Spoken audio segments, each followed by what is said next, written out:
আজকের প্রধান অতিথি সালাম ভাই উপস্থিত হয়েছেন। আমি সালাম ভাইকে তার উদ্বোধনী বক্তব্য, শুভেচ্ছা বক্তব্য দেওয়ার জন্য বিনীতভাবে অনুরোধ জানাচ্ছি। আমি ভাইকে বিনীতভাবে অনুরোধ জানাচ্ছি যাতে খেলা যায়, ভাই দ্রুত তার বক্তব্য প্রদান করার জন্য। বিসমিল্লাহির রহমানির রহিম।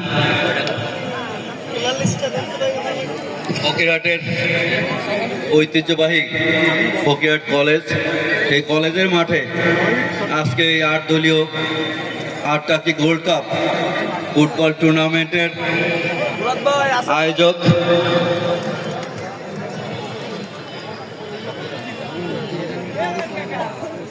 মোল্লা সাইদুর রহমান জয়, এবং এখানে উপস্থিত আছেন আমাদের বাংলাদেশ জাতীয়তাবাদী দলের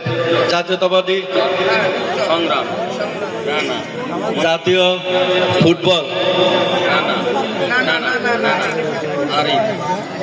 জাতীয় দলের সাবেক ফুটবল এর গোলকিপার জিয়া।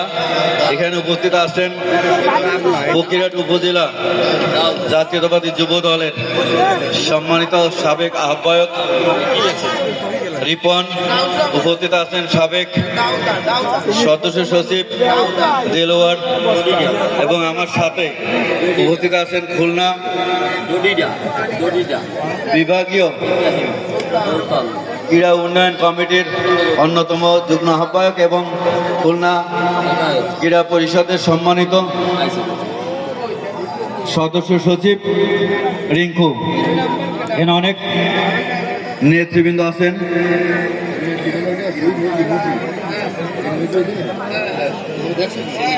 রফিক মেম্বার সহ অনেক নেতৃবৃন্দ এবং মাঠ ভরা উপচে পড়া দর্শক ভাই বোনেরা, সাংবাদিক ভাইরা, আসসালামু আলাইকুম।